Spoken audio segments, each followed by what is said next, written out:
నమస్కారం. ఈరోజు మనం ఒక అత్యంత కీలకమైన, ఆసక్తికరమైన అంశాన్ని విశ్లేషించబోతున్నాం.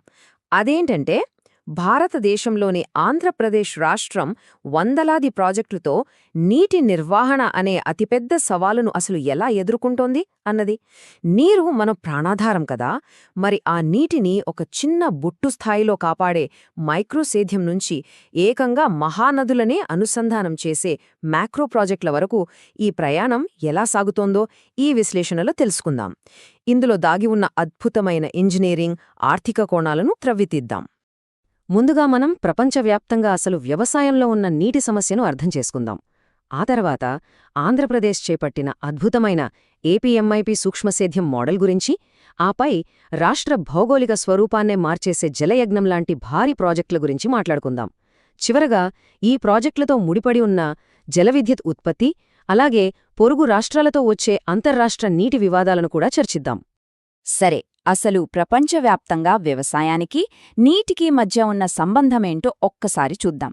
మన చుట్టూ, మన భూమి మీద ఇంత నీరు ఉంది కదా, సమస్య ఎక్కడొచ్చింది అనిపిస్తుంది కదూ. కాని ఇక్కడే ఒక ఆశ్చర్యకరమైన నిజం దాగుంది. ప్రపంచంలో మనకు అందుబాటులో ఉన్న మంచినీటిలో అక్షరాల 70%, అవును 70%, కేవలం వ్యవసాయానికే ఖర్చయిపోతోంది. ఇది ఊహకు కూడా అందని భారీ స్థాయి. ఇలాగే భూగర్భ జలాలను విపరీతంగా తోడేస్తూ పోతే భవిష్యత్తులో తీవ్రమైన నీటి ఎద్దడి ఏర్పడటం ఖాయం. మనం వాడుతున్న నీటిలో ఎక్కువ భాగం ఆహార ఉత్పత్తికే పోతుందన్నది కాదనేలేని సత్యం. అయితే ప్రపంచమంతా ఒకెత్తు అయితే, మన భారతదేశం పరిస్థితి మరో ఎత్తు. ప్రపంచ సగటు 69% ఉంటే, భారతదేశం తన పునరుత్పాదక నీటి వనరులలో ఏకంగా 82% కేవలం వ్యవసాయం కోసమే ఉపయోగిస్తోంది.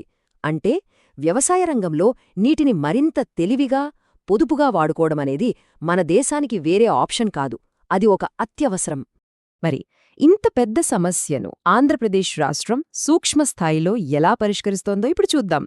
ఇక్కడే మనం ఏపీఎంఐపీ మోడల్ గురించి మాట్లాడుకోవాలి. 2003లో ప్రారంభించిన డ్రిప్ ఇరిగేషన్ లేదా బిందు సేద్యం గురించి మనం వినే ఉంటాం.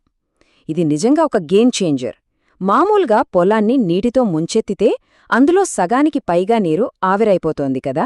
కాని ఈ పద్ధతిలో పైపుల ద్వారా నీటిని నేరుగా మొక్కల వేర్ల వద్దకే బొట్టుబొట్టుగా అందిస్తారు. పాత పద్ధతుల్లో 50-70% నీరు మొక్కకు అందితే, ఈ డ్రిప్ పద్ధతిలో ఏకంగా 95% నీరు వృధా కాకుండా ఉపయోగపడుతోంది. అంటే ఒక విధంగా చెప్పాలంటే, నీటి కొరతను ప్రతి నీటి బొట్టుతో ఇది సమర్థవంతంగా ఎదుర్కొంటోంది. ఆంధ్రప్రదేశ్ మైక్రో ఇరిగేషన్ ప్రాజెక్ట్ ఎంతటి అద్భుతమైన ఆర్థిక విజయాన్ని సాధించిందో అంకెల్లో చూస్తే ఆశ్చర్యం వేస్తుంది. అతి తక్కువ సమయంలోనే 0.654 మిలియన్ హెక్టార్ల భూమిని ఈ మైక్రో ఇరిగేషన్ కిందికి తీసుకొచ్చారు. దీనికి దాదాపు 19,620 మిలియన్ రూపాయలు ఖర్చయింది. ఇక్కడ అసలైన మ్యాజిక్ ఏంటంటే, రైతులు పెట్టిన పెట్టుబడి తిరిగి వచ్చే సమయం, అంటే పే బ్యాక్ పీరియడ్, కేవలం 2 ఏళ్లలోపే. పైగా పెట్టిన ప్రతి రూపాయికి 2.4 రూపాయల అదనపు రాబడి వస్తోంది. ఈ ఆర్థిక ప్రయోజనం వల్లే రైతులు ఈ విధానాన్ని ఉత్సాహంగా ఆలింగనం చేసుకున్నారు. ఇది క్షేత్రస్థాయిలో ఎలా పనిచేస్తుందో ఒకసారి చెరకు పంటను ఉదాహరణగా తీసుకుని చూద్దాం. ఈ విధానం వల్ల ప్రతి హెక్టార్కు 1.2 హెక్టార్ మీటర్ల ఖచ్చితమైన భూగర్భ జలాన్ని ఆదా చేయడమే కాకుండా, అదనంగా 1365 కిలోవాట్ల విద్యుత్తును కూడా ఇది ఆదా చేస్తోంది. ఒక పక్క కరెంటు వాడకం తగ్గుతోంది, మరోపక్క నీరు ఆదా అవుతోంది. దానికి తోడు దిగుబడి కూడా అమాంతం పెరుగుతోంది.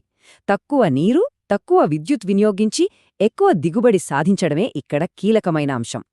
ఇలా మైక్రోస్థాయిలో అద్భుతాలు జరుగుతుంటే, ఇక మ్యాక్రోస్థాయిలో, అంటే రాష్ట్ర భౌగోళిక స్వరూపాన్నే మార్చేసే భారీ ప్రాజెక్టుల పరిస్థితేంటో విశ్లేషిద్దాం. 2004లో డాక్టర్ వైఎస్ రాజశేఖరరెడ్డి గారు జలయజ్ఞం అనే ఒక బృహత్తర ప్రాజెక్టుకు శ్రీకారం చుట్టారు. దీని స్కేల్ చూస్తే ఎవరికైనా మతిపోవాల్సిందే. 8.2 మిలియన్ ఎకరాలకు సాగునీరు, 78 కొత్త డ్యాంల నిర్మాణం, 650 బిలియన్ల బడ్జెట్, అలాగే గోదావరి జలాలను కరువు ప్రాంతాలకు ఎత్తిపోయడం లాంటివి వినడానికి ఎంతో అద్భుతమైన ఆశయాలు. కాని నాణానికి రెండో వైపు చూస్తే దీనివల్ల ఎదురైన సవాళ్లు కూడా అంతే తీవ్రమైనవి. పెద్ద ఎత్తున గ్రామాలను తరలించాల్సి రావడం, పర్యావరణ అనుమతుల సమస్యలు మరియు నిధుల నిర్వహణలో కొన్ని ఆరోపణలు లాంటి సంక్లిష్ట పరిస్థితులు కూడా ఇందులో ఉన్నాయి. ఏ భారీ ప్రాజెక్టుకైనా ఇలాంటి ద్వంద్వ కోణాలు ఉండటం సహజమే కదా. ఈ జలయజ్ఞం ఆలోచనలో నుంచే పుట్టిన మరో బ్రహ్మాండమైన ప్రయత్నం నదుల అనుసంధానం. గోదావరి నుంచి నీటిని కృష్ణానదికి, ఆ తరువాత నాగార్జునసాగర్ కుడి కాలువ ద్వారా ఏకంగా పెన్నా నది వరకు తీసుకువెళ్లే ప్రాజెక్టిది. దీని అంచనా వ్యయం దాదాపు 80,000 కోట్ల రూపాయలు. ఇది గనక పూర్తయితే ఎప్పుడూ కరువుబారిన పడే రాయలసీమ ప్రాంత ముఖచిత్రాన్నే మార్చేసే ఒక నిజమైన గేమ్ చేంజర్ అవుతుందని భావిస్తున్నారు. అయితే ఈ ప్రాజెక్టులోనో నిలువ ఉండే నీరు కేవలం వ్యవసాయానికే కాదు, పవర్ గ్రిడ్కు అంటే విద్యుత్ ఉత్పత్తికి కూడా ఎంతగానో ఉపయోగపడుతుంది. అది ఎలాగో చూద్దాం. 25 మెగావాట్ల కంటే పెద్ద హైడ్రో ప్రాజెక్టులను ఇప్పుడు పునరుత్పాదక శక్తిగా పరిగణిస్తారు. ముఖ్యంగా కృష్ణానదిపై ఉన్న శ్రీశైలం ప్రాజెక్ట్ లాంటివి రాష్ట్ర విద్యుత్ ఉత్పత్తిలో వెన్నెముక లాంటివి. Srisailam right bank power house సామర్థ్యం ఏకంగా 770 మెగావాట్లు. భవిష్యత్తు కోసం ఆంధ్రప్రదేశ్లో దాదాపు 26,420 మెగావాట్ల పంప్డ్ స్టోరేజ్ సామర్థ్యాన్ని వాడుకునే అవకాశం కూడా ఉంది. అసలు ఈ పంప్డ్ స్టోరేజ్ టెక్నాలజీ ఏంటని ఆలోచిస్తున్నారా? ఇది చాలా సింపుల్ అండ్ బ్రిలియంట్ ఐడియా. గాలి, సౌర విద్యుత్ ఎక్కువగా ఉత్పత్తి అయినప్పుడు ఆ కరెంటు వాడి కింద ఉన్న నీటిని ఎత్తులో ఉన్న రిజర్వాయర్కు పంపిస్తారు. ఎప్పుడైతే కరెంట్ డిమాండ్ పెరుగుతుందో అప్పుడు ఆ నీటిని మళ్లీ కిందికి వదిలి టర్బైన్ల ద్వారా విద్యుతుత్పత్తి చేస్తారు. ఉదాహరణకు, నిర్మాణం కానున్న అప్పర్ సీలేరు ప్లాంట్ ఏకంగా 1.35 గిగావాట్ల సామర్థ్యంతో 30 లక్షల ఇళ్లకు కరెంటిచ్చే ఒక భారీ బ్యాటరీలాగా పనిచేస్తుంది. గ్రిడ్ను బ్యాలెన్స్ చేయడానికి ఈ సాంకేతికత ఎంతో కీలకం. సరే, మైక్రో చూసాం, మ్యాక్రో చూసాం. ఇప్పుడు అసలైన ఇంకో సవాలు గురించి మాట్లాడుకుందాం. అదే పొరుగు రాష్ట్రాలతో నదులను పంచుకోవడం. మౌలిక సదుపాయాలు ఎంత భారీగా ఉంటే వాటి చుట్టూ అల్లుకునే రాజకీయ, భౌగోళిక సమస్యలు కూడా అంతే సంక్లిష్టంగా ఉంటాయి. పొరుగు రాష్ట్రాలతో నదులను పంచుకోవడం ఒక సున్నితమైన అంశం. వంశధార నది వివాదాన్నే ఇక్కడ ఒక ఉదాహరణగా గమనించవచ్చు. 2006లో ఒడిస్సా ప్రభుత్వం ఒక ఫిర్యాదు చేసింది.